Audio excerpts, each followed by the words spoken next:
ಇಲ್ಲ, ನಾವು ಮೊದಲೇ ಈಗ ನಮಗೆ ಇದ್ರ ಬಗ್ಗೆ ಮಾಹಿತಿ ಬಂದಿದ ತಕ್ಷಣ ನಾನು ನಮ್ಮ ಅಧಿಕಾರಿಗಳಿಗೆ ಹೇಳಿ, ಯಾಕಂದರೆ ನನಗೆ ಫಸ್ಟ್ ಗೊತ್ತಾಯ್ತಿದ್ದು ಈ ಥರ ನಮಗೆ ಇಲ್ಲಿಯವರೇ ನನಗೆ ಲೋಕಲ್ ಅವ್ರು ತಿಳಿಸಿದ್ರು ಈ ಥರ ಆಗಿದೆ ಅಂತ ಬಿಗಿನಿಂಗಲ್ಲೇ. ಆಗಿದ ತಕ್ಷಣ ನಾನು ಹೇಳಿದೆ, ನೀವು ಇದನ್ನು ಚೆಕ್ ಮಾಡ್ಕೊಂಬನ್ನಿ ಏನಾಗಿದೆ, ಯಾಕೆಂದರೆ ಇಷ್ಟು ತಿಂಗಳಾಗಿಲ್ಲ, ಈಗ ಸಡನ್ನಾಗಿ ದಿಢೀರಾಗಿ 2-3 ಅವಾಗ ಆಗಿತ್ತು.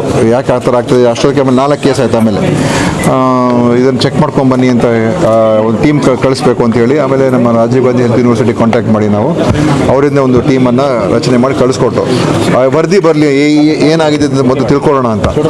ಆಮೇಲೆ ತಿಳ್ಕೊಂಡ ನಂತರ ಅವರು ವರದಿ ಕೊಟ್ಟರು, ಈ ಥರ ಯಾವುದೇ ಒಂದು ವೈದ್ಯಕೀಯ ಲೋಪದೋಷಗಳೇನಿರಲ್ಲ, ಅಂದರೆ ಇಲ್ಲಿಯ ಡಾಕ್ಟರ್ಸ್ ಸಿಬ್ಬಂದಿ ಅವ್ರದ್ದೇನು ಲೋಪದೋಷಗಳು ಏನು ಕಾಣ್ತಾ ಇಲ್ಲ. ನಮಗೆ ಸಂಶಯ ಇರುವಂಥದ್ದು ಈ ಒಂದು ಯಾವುದೋ ಒಂದು IV ಫ್ಲೂಯಿಡ್ ಇದೆ, ಅದೊಂದು ವ್ಯತ್ಯಾಸ ಆಗಿದೆ ಇದರಲ್ಲಿ. ಬೇರೆದಕ್ಕೆ ಹಿಂದೆ ಆದಂಥದ ಸರ್ಜರೀಸ್ಗೂ ಇವಾಗ ಆದಂಥ ಸಿಸೇರಿಯನ್ ಆಪರೇಷನ್ಗೂ ಇದೇ ವ್ಯತ್ಯಾಸ ಕಾಣಿದೆ ನಮಗೂ. ಅವಾಗ ಖಂಡಿತ ನನಗೆ ಅವಾಗ ಕೂಡಲೇ ನಾನು ಪ್ರೆಸ್ ಸ್ಟೇಟ್ಮೆಂಟು ಕೂಡ ಕೊಟ್ಟೆ. ಇಮಿಡಿಯೇಟಾಗಿ ಹೇಳಿದೆ, ಎಲ್ಲ ಕಡೆ ಇದನ್ನು ನೀವು ಸ್ಟಾಪ್ ಮಾಡಿಸ್ಬಿಡಿ IV ಫ್ಲೂಯಿಡನ್ನು ಯೂಸ್ ಮಾಡೋದು. ಆಮೇಲೆ ಇನ್ನೊಂದು ಏನಂತ ಹೇಳಿದ್ರೆ, ಅದಕ್ಕೆ ಬರೋಕ್ಕೆ ಮುಂಚೆನೇ ನಾವು ಸ್ಟಾಪ್ ಮಾಡಿಸ್ತು. ಯಾಕಂತ ಹೇಳಿದ್ರೆ ನಮ್ಗೆ ಹಿಂದೆನೂ ಕೂಡ ಇದೇ ಥರ ಒಂದು ಮಾಹಿತಿ ಮಾರ್ಚ್ ತಿಂಗಳಲ್ಲಿ ಬಂದಿತ್ತು.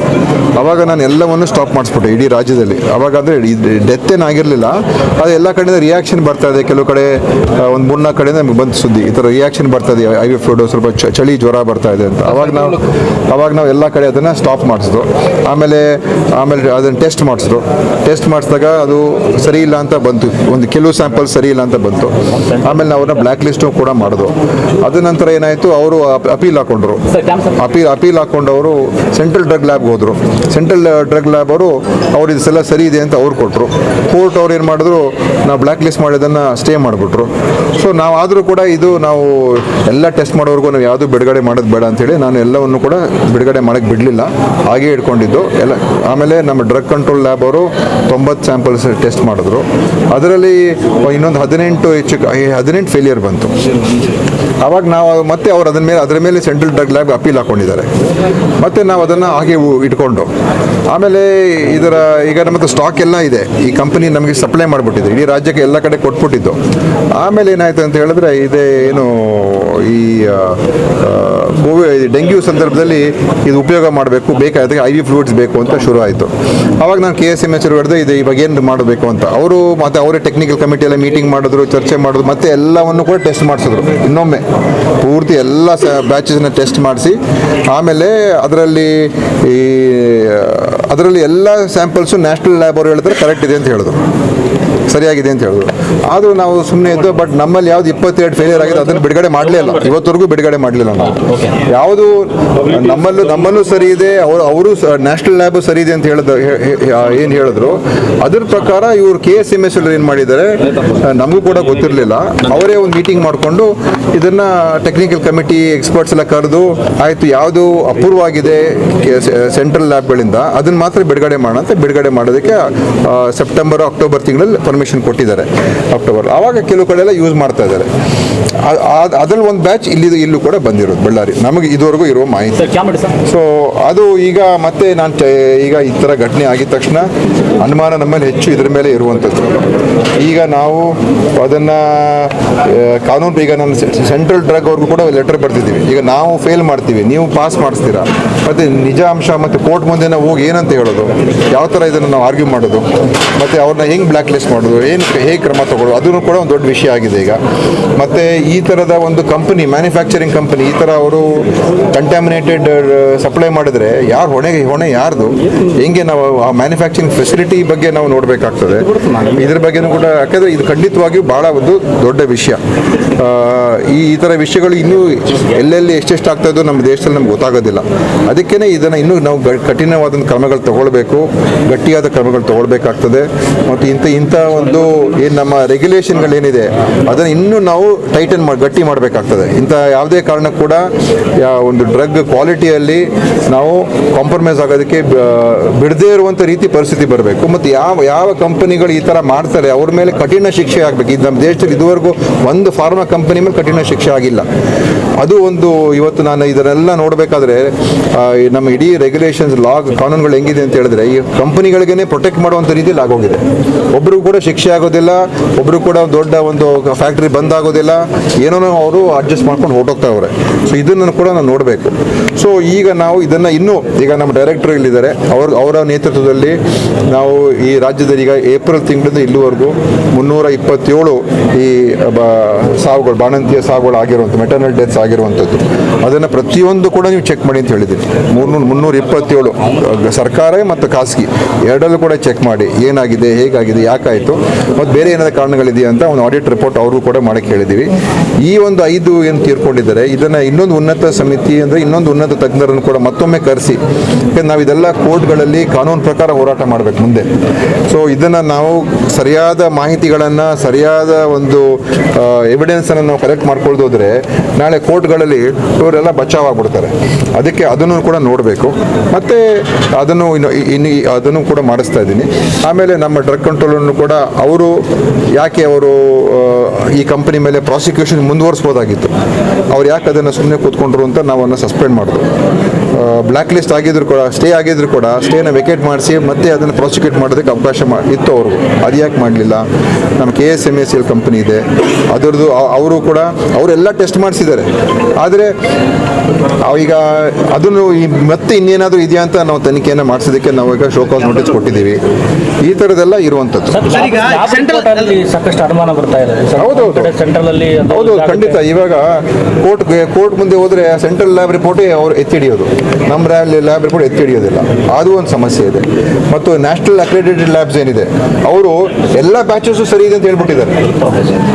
ನಾವು ಎಷ್ಟು ಬ್ಯಾಚ್ ಇದ್ದಿದ್ದು 192 ಬ್ಯಾಚು, ಅದನ್ನೆಲ್ಲ ಸರಿ ಇದೆ ಅಂತ ನಾವು 2 ಸಲ ಟೆಸ್ಟ್ ಮಾಡಿಸಿದ್ದೀವಿ. ನ್ಯಾಷನಲ್ ಅಕ್ರೆಡಿಟೆಡ್ ಲ್ಯಾಬ್ಸಲ್ಲಿ 2 ಬಾರಿ ಅವ್ರದ್ದು ಟೆಸ್ಟ್ ಮಾಡಿಸಿದ್ದೀವಿ. ಎಲ್ಲ ಸ್ಯಾಂಪಲ್ಸ್ನ, ಎಲ್ಲ ಬ್ಯಾಚಸ್ನ ಸ್ಯಾಂಪಲ್ಗಳು ಕಳಿಸಿ 2 ಸಲ ಟೆಸ್ಟ್ ಮಾಡಿದ್ವಿ, ಎಲ್ಲ ಸರಿ ಇದೆ ಅಂತ ಅವ್ರು ಹೇಳ್ತಾರೆ. ಹೊಣೆ ಅದಕ್ಕೋಸ್ಕರ ನಾವು ಹೇಳ್ತಾ ಇರೋದು. ಇನ್ನೂ ಇದಕ್ಕೆ ನಾವು ಇದನ್ನು ಬಿಡದೇನೆ, ಈಗ ನಾವು ಒಂದ್ಸಲ ಇನ್ಸಿಡೆಂಟ್ ಆಯಿತು ಏನೋ ಹೇಳೋದು ಮಾಡಿಬಿಟ್ಟು ಬಿಟ್ಬಿಟ್ಟು ಇದು ಆ ಥರ ಬಿಡಬಾರ್ದು. ಯಾಕಂದರೆ ಇದಕ್ಕೆ ನಾವು ಇದು ಒಂದು ತಾರ್ಕಿಕ ಅಂತ್ಯಕ್ಕೆ ತೊಗೊಂಡು ಹೋಗಲೇಬೇಕು.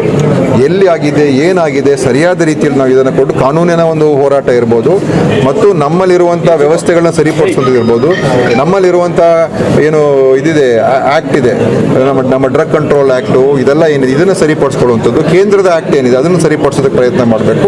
ಯಾಕೆಂದರೆ ಇದು ನಾವು ಹೀಗೆ ಬಿಡಬಾರ್ದು. ಯಾಕಂದರೆ ಪಾಪ ಸಾಮಾನ್ಯ ಜನ ಬಂದು ಏನು ಗೊತ್ತಿಲ್ಲದೇ ಅವರು ಸಾವಾದರೆ ಮತ್ತು ಯಾರು ಹೊಣೆ, ಇದು ಯಾರು ಜವಾಬ್ದಾರಿ? ಒಂದು ಫಾರ್ಮಸಿ ಕಂಪನಿಯಲ್ಲಿ ಇಷ್ಟೊಂದು ಅದರಿಂದ ತೊಂದರೆ ಆಗ್ತದೆ ಅಂತ ಹೇಳಿದ್ರೆ ಆ ಕಂಪನಿ ಹೆಂಗಿದೆ, ಅದು ಆ ಕಂಪನಿ ಮುಚ್ಚುವಂಥ ಪರಿಸ್ಥಿತಿಗೆ ಹೋಗ್ಬೇಕು ತಾನೆ. ಇದಕ್ಕೆ ನಾವು ಇದನ್ನು ಖಂಡಿತವಾಗಿ ನಾವು ಸೀರಿಯಸ್ ಆಗಿ ತಗೊಂಡು ಇದನ್ನು ನಾವು ಅಂತಿಮ ಹಂತಕ್ಕೆ ತಗೊಂಡು ಹೋಗ್ತೀವಿ. 2 ಗಂಟೆಯಲ್ಲಿ ಅವರಿಗೆ ಕಿಡ್ನಿ ಡ್ಯಾಮೇಜ್ ಆಗ್ತವೆ, ಆಮೇಲೆ ಇಲ್ಲಿ ಜ್ವರ ಬರುತ್ತೆ. ಯಾಕೆ ಕಾರಣ? ಅದೇ ಅದಕ್ಕೋಸ್ಕರನೇ ನಮ್ಮ ಅನುಮಾನ ಇರುವಂಥದ್ದು ಆ ರಿಂಗರ್ ಲ್ಯಾಕ್ಟೇಟು. ಯಾಕಂದರೆ ಅದರಲ್ಲಿ ಸೈಟೋಟಾಕ್ಸಿನ್ಸ್ ಅಂತ ಬರ್ತದೆ, ಅದು ಬಿಡುಗಡೆ ಆದಾಗ ಅದು ಕಿಡ್ನಿಗೆ ಎಫೆಕ್ಟ್ ಆಗುತ್ತೆ ಅಂತ ನಾನೇನು ಡಾಕ್ಟರ್ ಎಕ್ಸ್ಪರ್ಟ್ ಅಲ್ಲ, ನನಗೂ ಕೂಡ ಎಲ್ಲ ಹೇಳಿರುವಂಥದ್ದೇ. ಅದರಿಂದ ಅವರು ಆ ಕಾರಣದಿಂದ ಈಗೆಲ್ಲ ಎವಿಡೆನ್ಸ್ ಅಲ್ಲೇ ಕಾಣ್ತಾ ಇದೆ. ಆದರೆ ನಮಗೆ ಕೋರ್ಟ್ ಮುಂದೆ ಹೋಗಿ ಅದನ್ನು ಪ್ರೂವ್ ಮಾಡಬೇಕು. ಕೋರ್ಟ್ಗಳ ಮುಂದೆ ಹೋಗಿ ಇದು ನಾವು ಹೇಳ್ತಾ ಇರೋದು ಸತ್ಯ ಅಂತ ಗೊತ್ತಾಗಬೇಕು. ಅದಕ್ಕೆ ನಮ್ಮ ಕೇಸನ್ನು ಬಿಲ್ಡಪ್ ಮಾಡ್ಕೋಬೇಕು.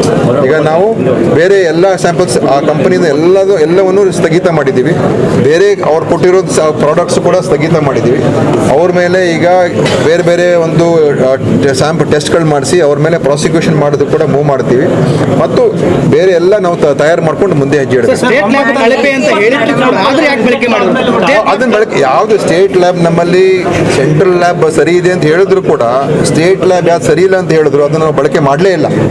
ಆ 22 ಬ್ಯಾಚ್ ಏನಿದೆ ಅದೆಲ್ಲೂ ಬಿಡುಗಡೆ ಮಾಡಲಿಲ್ಲ. ಯಾಕಂದರೆ ನಮ್ಗೆ ಒಂದ್ಸಲ ಸ್ಟೇಟ್ ಲ್ಯಾಬ್ ಹೇಳಿದೆ, ಸೆಂಟ್ರಲ್ ಲ್ಯಾಬ್ ಏನೇ ಹೇಳಿ, ನ್ಯಾಷನಲ್ ಲ್ಯಾಬ್ ಏನೇ ಹೇಳಿ, ಆದರೂ ನಾವು ಅದು ಬಿಡುಗಡೆ ಮಾಡಲ್ಲ ಅಂತ ಬಿಡುಗಡೆ ಮಾಡಲೇ ಇಲ್ಲ.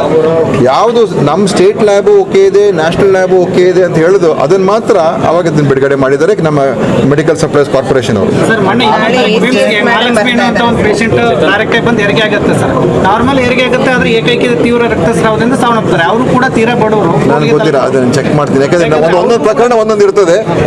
ಅದು ನಾನು ಎಲ್ಲವನ್ನು ಕೂಡ ಒಂದೇ ಇದಕ್ಕೆ ನಾನು ಸೇರ್ಸಕ್ ಆಗೋದಿಲ್ಲ. ಸರ್, ಈಗ ಜಿಲ್ಲಾ ಆಸ್ಪತ್ರೆಯ ಆಡಳಿತದ ವೈಫಲ್ಯ ಇದು. ಇಲ್ಲಿರುವಂತ ಡ್ಯೂಟಿ ಡಾಕ್ಟರ್ಗಳು ರಿಪಬ್ಲಿಕ್ ಟಿವಿ ಕರೆಸ್ಪಾಂಡೆಂಟ್ ರಂಜಿತ್ ಅಂತ. ಸ್ವಲ್ಪ ಆರಾಮ ಮಾತಾಡಿ. ಓಕೆ, ಕೇಳ್ತಿಲ್ಲ ಅಂತ ಸರ್. ಇಲ್ಲಿರುವಂತ ಜಿಲ್ಲಾಡಳಿತ ಏನು ಜಿಲ್ಲಾ ಆಸ್ಪತ್ರೆ ಏನಿದೆಯಲ್ಲ, ಇಲ್ಲಿರುವಂತ ಆಡಳಿತ ವ್ಯವಸ್ಥೆಯ ವೈಫಲ್ಯ ಅನ್ನೋದು, ಮತ್ತೆ ಇಲ್ಲಿರುವಂತ ವೈದ್ಯರುಗಳು ಬೇರೆ ಪ್ರೈವೇಟ್ ಆಸ್ಪತ್ರೆಗಳಲ್ಲಿ ಕೆಲಸ ಮಾಡ್ತಾರೆ, ಪಂಚ್ ಮಾಡಿ ಹೋಗ್ತಾರೆ, ನೀವು ಪಂಚ್ ಮಾಡಿ ಹೇಳ್ತಾ ಬರ್ತಾರೆ ವಿಷಯ ಬೇರೆ, ಈ ವಿಷಯ ಬೇರೆ. ಇಲ್ಲಿ ಈ ಒಂದು ವಿಷಯದಲ್ಲಿ ಏನಾದರೂ ವೈಫಲ್ಯ ಆಗಿದೆ ಅಂತ ಒಂದು ಟೀಮ್ ಬಂದು ನೋಡ್ಕೊಂಡು ಹೋಗಿದ್ದಾರೆ.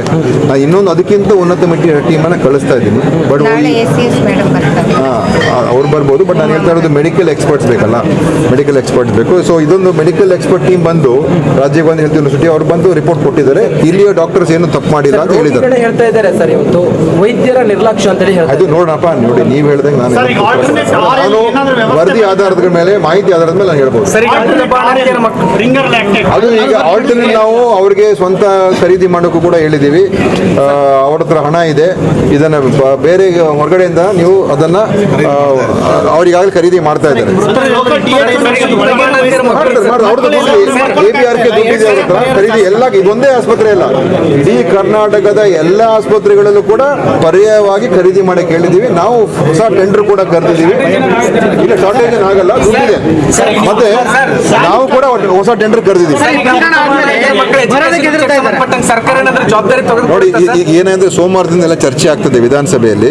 ನಾನು ಮುಖ್ಯಮಂತ್ರಿ ಹತ್ರ ಹೋಗಿ ಅವ್ರ ಜೊತೆ ಚರ್ಚೆ ಮಾಡ್ತೀನಿ. ಈಗ ಮುಂದೆ ಏನು ಮಾಡಬೇಕು, ಯಾಕಂದ್ರೆ ಇದಕ್ಕೆ ಎರಡು ಅಂಶಗಳಿದೆ. ಒಂದು, ನಮಗೆ ಸ್ಪಷ್ಟವಾದಂಥ ವರದಿಗಳು ಬೇಕಾಗಿತ್ತು. ಹೌದು, ಅದರಿಂದ ಏನು ಸರ್ಕಾರದ ಒಂದು ಆಸ್ಪತ್ರೆಯಲ್ಲಿ ನಮ್ಮ ಒಂದು ವಿಫಲತೆಯಿಂದ ತೀರ್ಕೊಂಡಿರೋದ್ರಿಂದ ನಮ್ಮ ಜವಾಬ್ದಾರಿ ಕೂಡ ಇರ್ತದೆ. ಅದನ್ನು ಯಾವ ರೀತಿ ನಿಭಾಯಿಸಬೇಕು ಅಂತ ನಾನು ಮುಖ್ಯಮಂತ್ರಿ ಜೊತೆ ಮಾತಾಡ್ತೀನಿ. ಆಗಲೇ ಒಂದು ಅನೌನ್ಸ್ ಮಾಡಿದ್ದಾರೆ, ಘೋಷಣೆ ಮಾಡಿದ್ದಾರೆ. 2 ಲಕ್ಷ ಘೋಷಣೆ ಮಾಡಿದ್ದಾರೆ, ಅದು ಗೊತ್ತು. ಅವಾಗಲೇ ಘೋಷಣೆ ಮಾಡಿದ್ರು 2 ಲಕ್ಷ ರೂಪಾಯಿ. ಅದು ರೂಲ್ಸ್ ಪ್ರಕಾರ ಏನಿದೆ, ಅದು ಇದನ್ನ ಈ ವಿಚಾರದಲ್ಲಿ ನಾವು ಪ್ರತ್ಯೇಕವಾಗಿ ನೋಡ್ಬೇಕಾಗ್ತದೆ.